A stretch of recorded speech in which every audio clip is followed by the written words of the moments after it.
Wassalatu ala rasulillah. Wala hawla wala quwata illa billah. Amma ba'du. Yang sama-sama kita hormati Ketua DKM Masjid Muhajirin Ustaz Teranggas Haji Dedi S.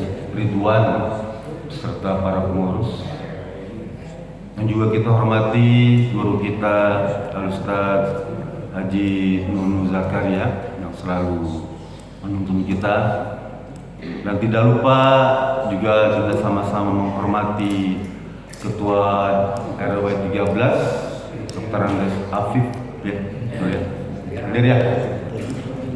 Saya dengan beliau itu ada kenangan waktu banjir itu Pak, kesel tuh di simpang itu pas perempatan bersama beliau ya, mengontrol warga gitu ya. Senang menyaksikan yang kebanjiran lewat itu kan, itu betis kemana-mana, semua pada ngangkat betis ya Pak RW ya. Waduh, tuh. Iya. Tapi banyak kan emak-emak, ini gitu ya. Tapi resep aja. Saya bilang Pak RW tuh, ada nenek-nenek lagi tuh, mama lagi tuh. Iya dong. Kenapa? Itu buru-buru ikan lele. Buru-burunya gede le. Seneng. Ibu tuh senang Pak sama Pak RW itu, nggak tahu saya. Iya. Dia tuh pada senang sama Pak RW. Kasep ya, lupa kata Pak Walu kasep. Sampai dia bilang gini, Ustaz, saya paling senang di RW-an Kopapit. Iya.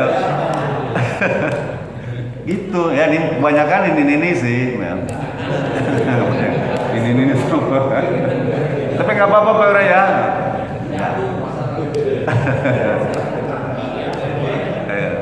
Nah, kita ini ya jokinya di awal aja, karena kesananya kita harus serius ya. Kalau nggak hilang materinya gitu ya.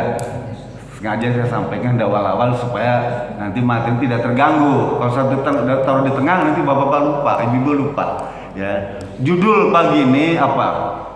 Kedudukan hukum anak di luar nikah. Nah, saya paham ya? Kedudukan hukum anak di luar nikah. Gitu. Saya sengaja ambil ini supaya bapak ibu punya perspektif lain tentang peristiwa-peristiwa yang ada di sekitar kita. Khususnya kita harus memandang semua peristiwa itu dengan kacamata Islam, gitu ya, sehingga nanti enak Pak. Ibu jadi nyaman mendengar ataupun memantau peristiwa yang terjadi. Kalau kita sudah punya dasar ataupun background ya, yang mendasari semua peristiwa yang terjadi di muka bumi ini. Karena nggak ada satu peristiwa pun yang terjadi di muka bumi ini semuanya sudah tercantum dalam Quran dan hadis. Ya, nggak ada peristiwa apa saja tentang yang terbaru pun semua ada di dalam Quran dan hadis. Tinggal kita menyikapinya dan mau rajin membacanya. Ya, membaca Quran dan hadisnya mau rajin, maka semua peristiwa itu tidak akan luput dari pantauan Allah Subhanahu wa taala. Dan kita tinggal menggali saja ya, sedikit demi sedikit ilmu-ilmu itu agar punya daya tahan. Itu bergantung dengan keimanan ketakwaan kita ya. Saya akan kutip satu hadis yang diriwayatkan Imam Bukhari ya. Nanti Bapak Ibu bisa buka dalam Sahih Bukhari atau dalam syarahnya dalam kitab Fathul Bari karya Ibnu Hajar Al-Asqalani itu ya. Jadi semua hadis Bukhari itu Pak Bu ya, hadis Bukhari ini yang sahih semuanya ada dalam Fathul Bari. Fathul Bari itu semacam penjelasan secara rinci dari mulai asbabul wurudnya tuh, asbabul wurud itu asal muasal turunnya kenapa hadis ini keluar. Kalau asbabul nuzul ya itu ayat Quran, tapi kalau asbabul wurud hadis. Nah, Bapak bisa rujuk di Fathul Bari karya Imam Ibnu Hajar Al-Asqalani yang penulis kitab Bulughul Maram, sama Bulughul Maram juga ditulis oleh Ibnu Hajar Al-Asqalani. Kata Imam Bukhari dalam hadis itu diceritakan tentang satu peristiwa yang terjadi pada keluarga Rasulullah SAW. Ya. Di dalam Fathul Bari terangkan bahwa Rasulullah itu punya istri namanya Siti Saudah binti Zam'ah. Ya. Kan waktu Khadijah wafat tuh, istri pertamanya tuh, setahun berikutnya Rasul ditawari 2 orang wanita untuk dinikahi itu ya. Mau Siti Aisyah yang ABG atau Siti Saudah binti Zam'ah yang usianya 60 tahun. Rasul dengan sikap yang bijaksana karena melihat anak-anaknya masih kecil, perlu seorang wanita yang bisa mengurus, membimbing, mengayomi anak-anak masih kecil. Oleh karena itu Rasul memilih yang dewasa, tidak memilih ABG. Kalau kita kan lain ya, kita tawar gitu kita pilih ABG aja, gitu. Masih fresh kan, masih segar gitu. Rasul nggak begitu. Dia pilih yang tua, yang 60 tahun Pak, lebih tua dari dirinya. Rasul 55 tahun waktu itu ya umurnya. Pilih yang lebih tua. Bahkan maaf Bu ya, Siti Saudah itu badannya besar ya. Pintu rumahnya itu nggak masuk, saking besar, dia harus miring gitu ya, besarnya. Rasul pilih itu Pak ya, pilih. Nah, yang menjadi peristiwa adalah adiknya istrinya tuh, atau mertuanya, ayah mertua dari Rasulullah SAW yang bernama Zam'ah bin Amir tuh, ya. Zam'ah bin Amir ini punya pembantu nih, budak zaman dulu ya, pembantu perempuan ya, di kalangan budak tuh ya, budak. Tiba-tiba hamil pembantunya nih ya, hamil. Begitu melahirkan ya, sambil melahirkan tuh ada seorang laki-laki bernama Utbah bin Abi Waqqas. Dia ini ada adik kandung sahabat Nabi yang bernama Sa'ad bin Abi Waqqas. Sa'ad bin Abi Waqqas ini, kalau Bapak pernah pergi ke Cina, dia ada kuburnya di sana. Katanya dia sebagai seorang pendakwah yang ke Asia Tenggara, termasuk ke Nusantara kita ini, yang menyebarkan Islam adalah Sa'ad bin Abi Waqqas. Sahabat Nabi Pak, dia dijamin masuk surga ya, masih hidup tapi dijamin masuk surga. Adiknya bernama Utbah bin Abi Waqqas. Tuh ya. Singkat cerita, anak yang dilahirkan itu ternyata wajahnya mirip dengan Utbah bin Abi Waqqas. Anak yang dilahirkan oleh pembantu mertua Rasul itu mirip dengan Utbah bin Abi Waqqas, adik sahabat Nabi. Ya, pelan-pelan. Begitu melahirkan, agak udah cukup umur gitu ya, udah setahunan, kelihatan jelas sekali itu. Maka Sa'ad bin Abi Waqqas mengklaim bahwa itu adalah anak adik saya, karena adiknya pesan sama Sa'ad bin Abi Waqqas, ya Sa'ad, tolong nanti kalau pembantu itu melahirkan, ambil tuh anak itu, karena dia merupakan hasil dari persetubuhan saya dengan pembantunya Zam'ah bin Amir, besan mertua Rasulullah SAW itu. Lihat Pak ya, zaman dulu sudah ada begitu. Tanya, bener nggak kamu? Apa berhubungan badan dengan? Ya, saya telah berhubungan badan dengan pembantunya mertua Rasulullah. Oh, betul ya. Dalam bahasa ini perzinahan lah gitu ya. Tapi tidak saya gunakan kata itu, berhubungan saja gitu ya. Berhubungan dengan pembantunya mertua Rasulullah SAW. Imam Bukhari mencatat kalimat hadisnya nih Pak. Kata Imam Bukhari, apa? Ata Nabi sallallahu alaihi wasallam Sa'ad bin Utbah, Sa'ad bin Abi Waqqas. Qala Sa'ad, ya Rasulullah,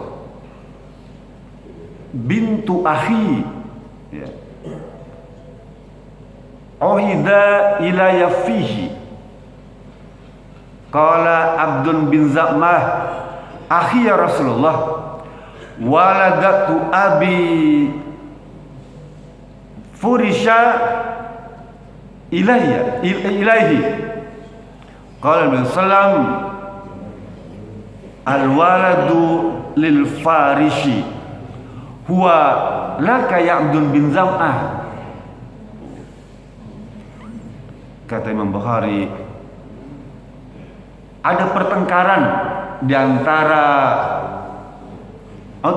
Sa'ad bin Abi Waqqas dengan adiknya istri Rasul, adik para Rasul tuh, ya. Karena saling klaim mengaku itu.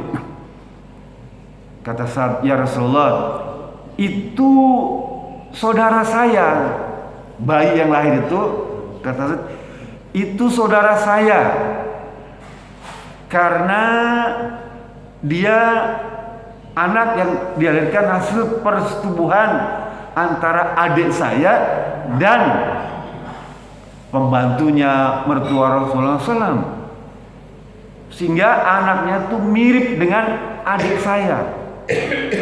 Mengklaim itu ya. Kata adik iparnya Rasulullah, Abdun bin Zam'ah itu, enggak ya Rasulullah, itu adik saya, karena dia lahir ya di rumah ayah saya, dan dia lahir di tempat tidur ayah saya. Jadi dia adalah adik kandung saya. Pak, perdebatan antara ya dua insan ini mengaku saling memiliki. Yang satu mengaku mirip adiknya, jadi dia apa semacam keponakan saya. Ya kata Sa'ad. Kata adiknya enggak. Kata apa Abdul tuh, dia adik saya karena dia lahir di tempat tidur ayah saya. Dulu kalau kasus begitu kan enak datang kepada Rasulullah ya. Kalau sekarang kan susah Pak. Cek tes DNA gitu ya. Teh sekapun mirip nggak percaya kan? Cek DNA-nya. Nah, kan semua Pak dicek semua kan tuh. Pada siapa yang cocok. Kalau sekarang kan begitu Pak ya. Dulu nggak ada tes DNA. Asal kelihatan mirip-mirip, oh dia anak saya, gitu ya. Dulu. Kata Rasulullah, kalau mereka datang kepada Rasul, maka Rasul putuskan tentang anak, kedudukan anak yang lahir di luar nikah nih. Kata Rasulullah, al-waladu lil farish huwa laka Abdul bin Zam'ah. Ya. Anak ini ya milik Abdul bin Zam'ah, artinya milik mertua Rasulullah SAW. Karena anak yang lahir ya dalam naungan keluarga harus ada penjamin ikatan pernikahan atau perbudakan ya. Oleh karena itu anak ini menjadi milik mertua Rasulullah SAW karena dia budaknya mertua Rasulullah. Paham ya? Kan kalau kita punya budak bahkan bisa disetubuhi ya. Budak nih Pak zaman dulu nih. Jadi di zaman Nabi itu budak tuh banyak Pak, bisa ratusan ya. Nah pemilik budak itu berhak boleh ya, boleh menyetubuhi budak-budaknya itu. Kalau istri kan dibatasi 4, kalau budak boleh banyak ya. Budak boleh.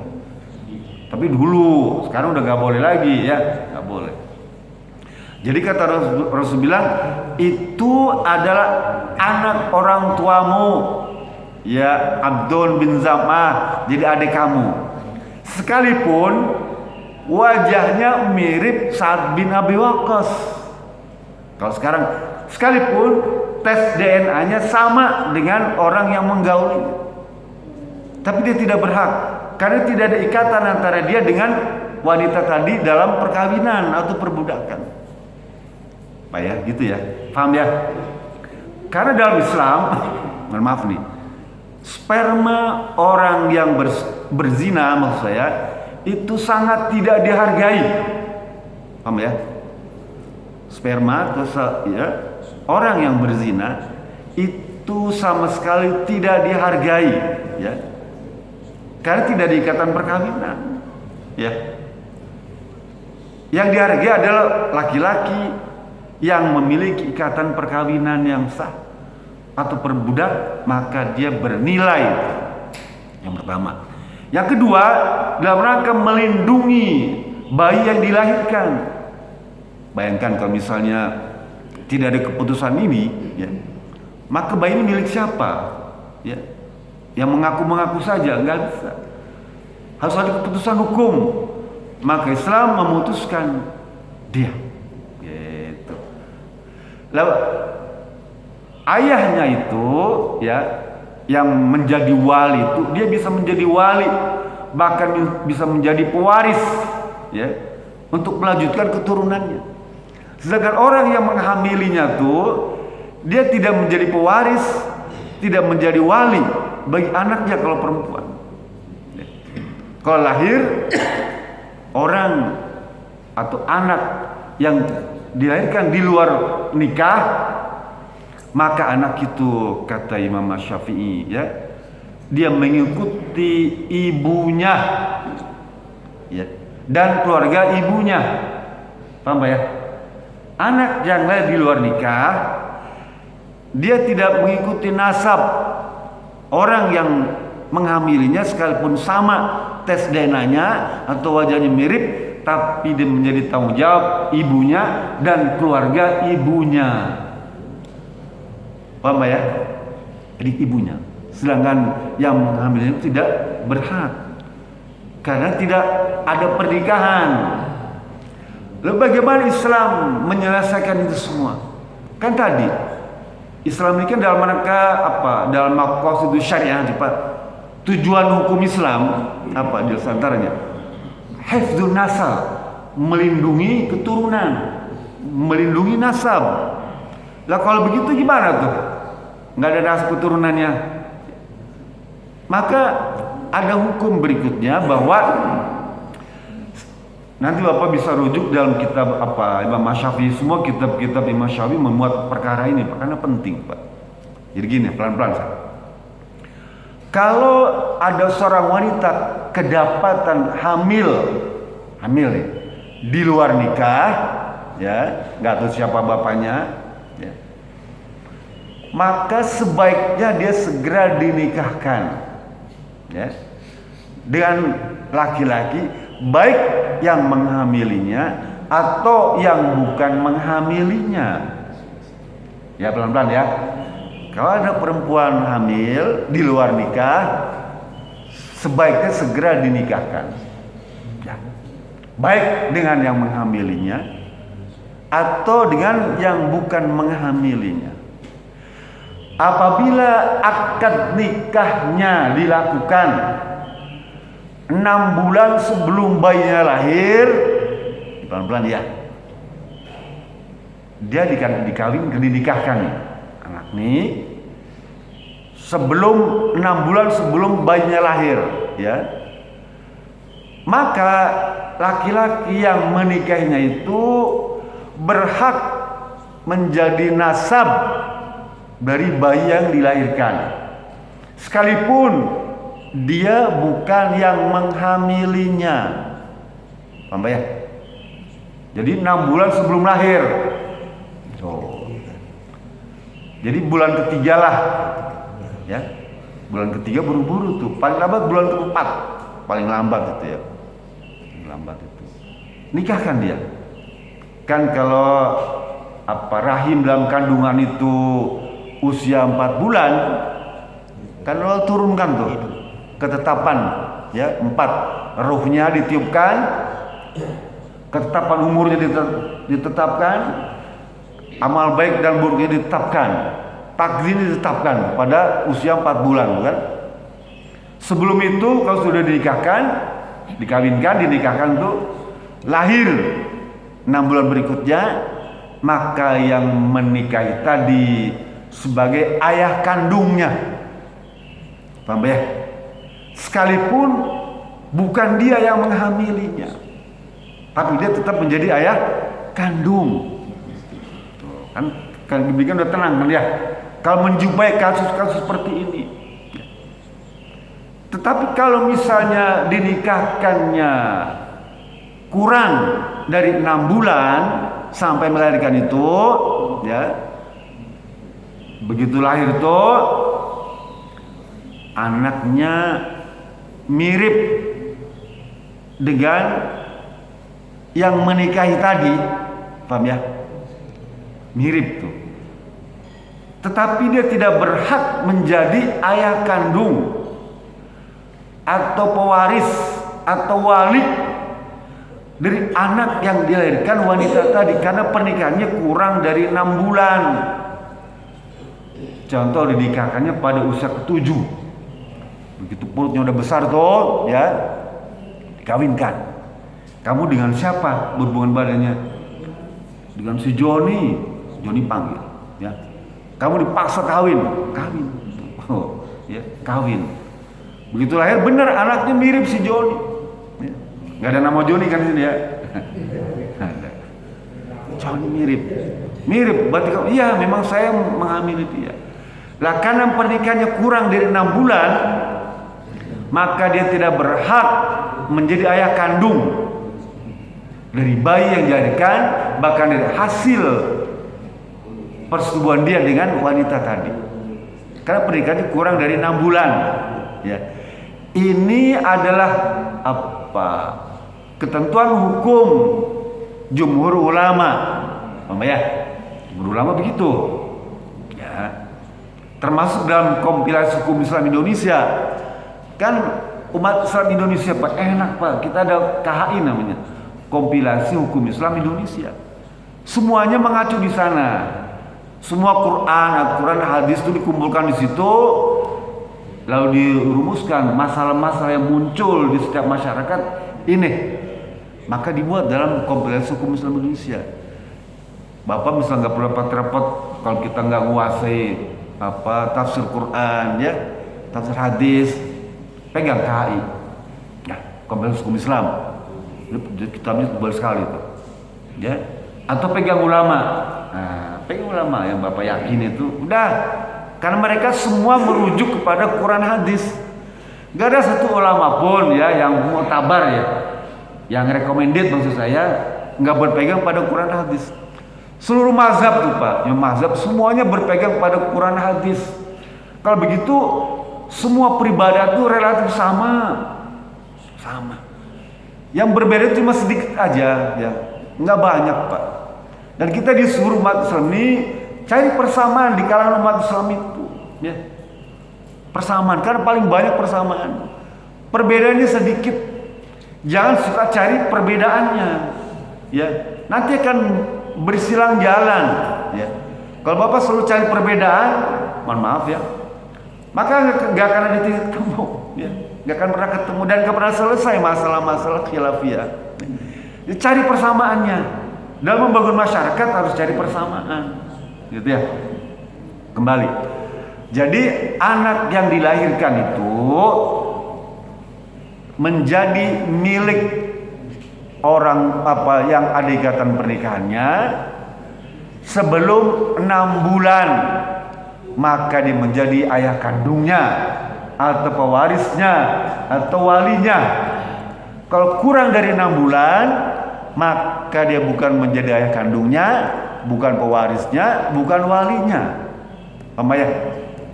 Kalau dia meninggal, misalnya suaminya meninggal tuh, maka anak yang dilahirkan kurang dari 6 bulan tadi, dia tidak berhak mewarisi harta ayahnya tuh.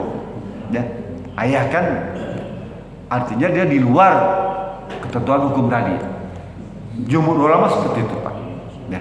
Karena kata Allah Subhanahu wa taala dalam ayat Quran surat, nanti baca surat An-Nur ayat 3 itu ya, Allah berfirman, Az-zani la yunkihu illa zaniyatin aw musyrikatin, ya. wa zaniyatu la yankihu illa zanin aw musyrikatin wa hurima alaihi bil mu'minin. An-Nur ayat 3. Kata Allah, orang yang berzina laki-laki, ya, maka dia akan mendapatkan pasangan yang juga berzina dari kalangan perempuan atau orang musyrik. Allah nih Pak, udah atur tuh Pak. Lelaki pezina, maka dia akan mendapatkan wanita yang juga sama atau pernah berzina. Paham ya? Ini Allah Pak ngatur nih. Perempuan yang suka berzina, maka dia akan mendapatkan pasangan laki-laki yang juga suka zina atau musyrik. Begitu Pak, ya. Dan haram bagi orang yang beriman menikahi wanita pezina. Tuh, itu Pak ya. Asbabun nuzul ayat ini, ya, asbabul turunnya, ini asbabul nuzul. Kalau tidak asbabul wurud. Asbabun nuzul ayat ini, surat An-Nur ayat 3 ini, nanti baca juga di dalam kitab asbabun nuzul banyak tuh ya. Waktu itu ada seorang wanita yang bernama Anak, namanya Anak. Waktu tinggal di Mekah, dia berpacaran dengan Masdar bin Masdar, sahabat Nabi Pak. Masdar bin Masdar. Setelah berpacaran, kemudian Masdar bin Masdar hijrah ke Madinah, ya. Anak tetap tinggal di Mekah. Anak ini nama perempuan, ya, cantik Pak.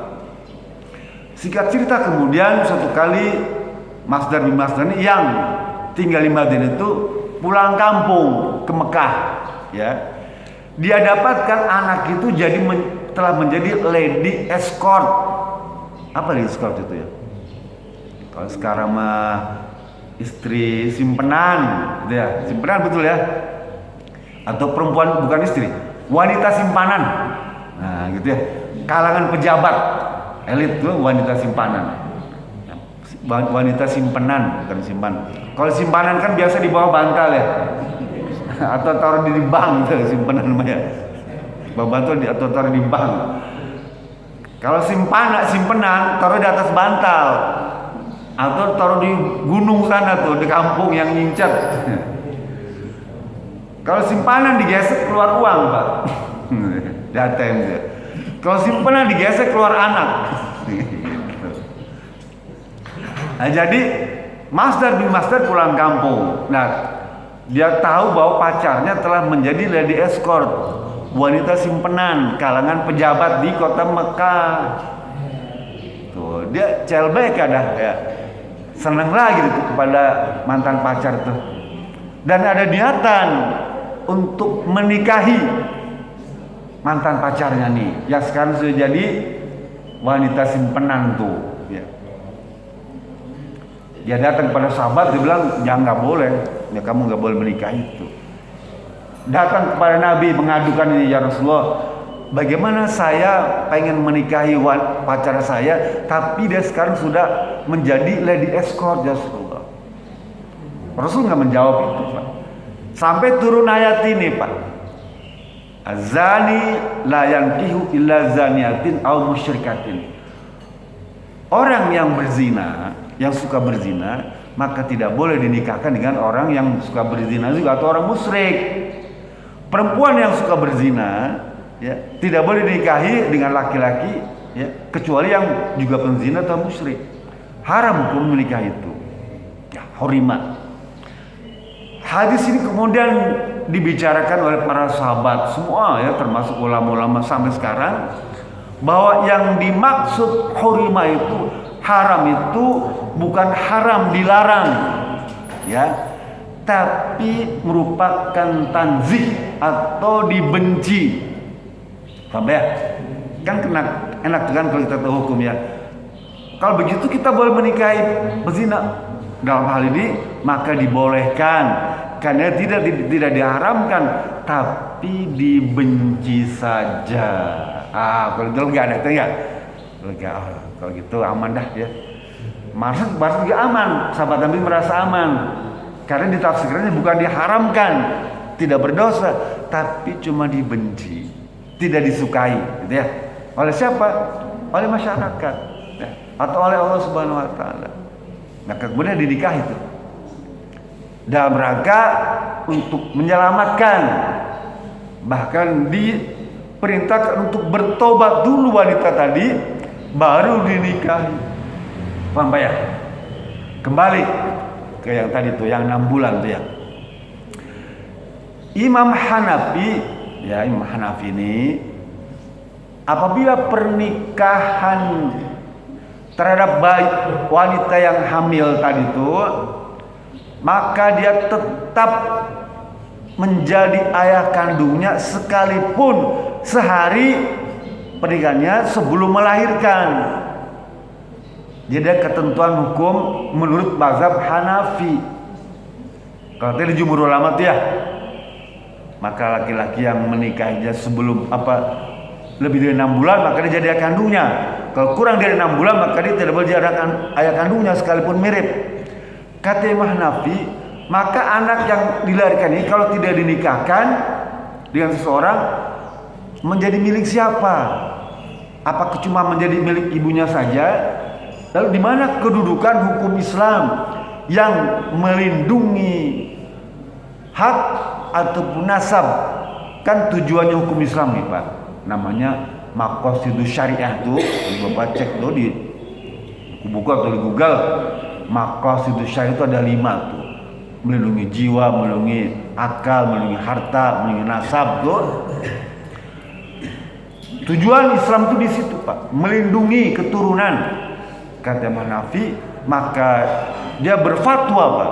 Imam Hanafi ini berfatwa, boleh seseorang wanita sudah hamil dinikahi dengan laki-laki siapapun, sekalipun sehari sebelum melahirkan, maka dia menjadi ayah kandungnya. Gitu ya. Ini menurut mazhab Hanafi. Boleh. Bapak boleh pilih tuh ya, udah saya ikut mazhab Hanafi saja daripada nanti malu. Ini kan nggak enak nih Pak. Perempuan lahir nggak ada orang tuanya kan repot. Kalau sekarang mungkin ada yang nampung Pak, anak-anak yang lagi di luar nikah tuh, mohon maaf nih ya. Grup sirkus itu dia ambil tuh Pak, laki-laki perempuan yang dari tempat-tempat mana prostitusi itu ya, ambil, dididik, dibina, dibiayai itu sampai jadi, sampai akhir. Ya pasti dia nurut Pak. Dulu Hafiz Al-Assad Pak, ayah kandungnya Presiden Suriah tuh Bashar Al-Assad, sekarang kan Bashar ya, sekarang udah diusir. Dulu ada ayah kandungnya, maka seluruh anak yang tidak ada bapaknya tuh Pak ditampung oleh negara Pak, dan dibina jadi tentara semua. Maka militer Suriah itu dulu ya berasal dari kalangan laki-laki yang tidak ada keluarga, masukkan camp, dididik, ya jadi tentara, jadi ahli nembak segala macam, dan dia dipaksa didoktrin harus membela Hafiz Al-Assad untuk melawan kelompok-kelompok muslim tuh ya dulu.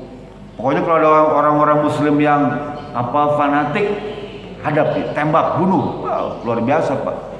Makanya pembunuhan yang terjadi di Suriah itu karena tentaranya itu dari kalangan yang tidak punya keluarga, dan dia bergantung pada Hafiz Al-Assad yang membina, yang membiayai itu. Bunuh tuh kelompok radikal, dibunuh semua, dibantai habis tuh kelompok-kelompok yang tidak cocok dengan kerajaan, kerajaan dihabisi. Sebenarnya sampai sekarang, sampai Bashar al-Assad diusir dari negara, kan kalah sama kelompok dengan Turki itu. Lah, jadi memang orang yang lahir di luar nikah itu dia sangat bergantung, menghendaki ada orang yang bisa mengayominya, gitu ya. Maka kalau kita bisa menjaga keluarga nih Pak, mohon maaf saya, jaga betul keluarga itu dari pergaulan-pergaulan yang kurang baik Pak. Pak di Bandung ini ngeri sebetulnya Pak ya. 6 dari 9 laki-laki itu Pak buaya Pak. Ini berapa nih? 1 dari 3 berapa nih? Ada 60 ya, gitu ya? 60 nih, 60. Ada 10 orang buaya semua. Ini survei ya Pak, survei ya. Kata survei 6 dari 9 perempuan di Bandung itu lubang buaya Pak.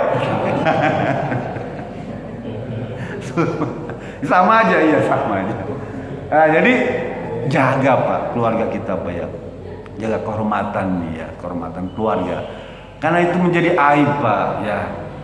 Sekalipun itu tes DNA positif sama itu nggak ada hak dia untuk ya. Dan jejak digitalnya Pak nggak bisa dihilangkan ternyata Pak ya, jejak digital ini nggak bisa dihilangkan. Jejak digital saya Pak dengan Brigitte Bardot dulu nggak bisa hilang Pak. Apa Brigitte Bardot? Bukan orang sini. Punya jejak digital, nggak bisa hilang Pak. Apalagi orang yang katakanlah nggak suka ya, atau hobi pengen dapat apa netizen banyak, dia subscribe banyak tuh, diangkat tuh foto-foto zaman dulu tuh ya, wah dikeluarin semua. Oh dia pernah begini, dia pernah begini, pernah begini. Losing face Pak. Apa losing face tuh? Kehilangan muka kita Pak. Susah kemana-mana. Kalau nggak bermental baja Pak, muka badak, wah bisa bunuh diri Pak. Bener Pak, ya. Banyak peristiwa seperti itu. Bunuh diri Pak, nggak kuat menghadapi apa tuh berita-berita tuh, foto-foto, gambar-gambar, chattingan segala macam itu yang muncul seliweran tuh. Kalau nggak kuat bisa bahaya Pak. Rata-rata rumah tangga tuh bubar Pak. Rata-rata ya. Begitu muncul berita-berita itu ya, catatan masa lalu kita, jejak digital, bubar ke rumah tangga Pak. Biasanya dia gugat ke pengadilan. Oh ternyata kamu begini ya sifat aslinya ya. Wah, kelemar-kelemar ternyata begini Bang. Kan gitu. Kelihatannya apa kis-kis, manis-manis mukanya gitu ya. Ternyata begini tuh. Kelihatannya kamu mulus ya, bagus kayak buah kedondong. Kelihatan bagus depannya, ternyata dalamnya ngangkat. Kan kedondong gitu ya.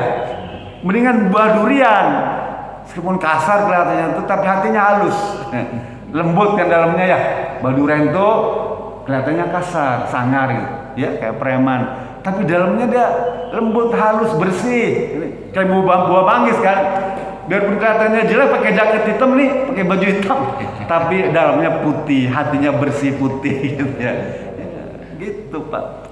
Jadi gitu, jangan kayak buah kedondong ya, depannya doang kelihatan manis, bagus gitu, wah dalamnya cilaka gitu ya. Jejak digital nggak bisa dihilangkan ya.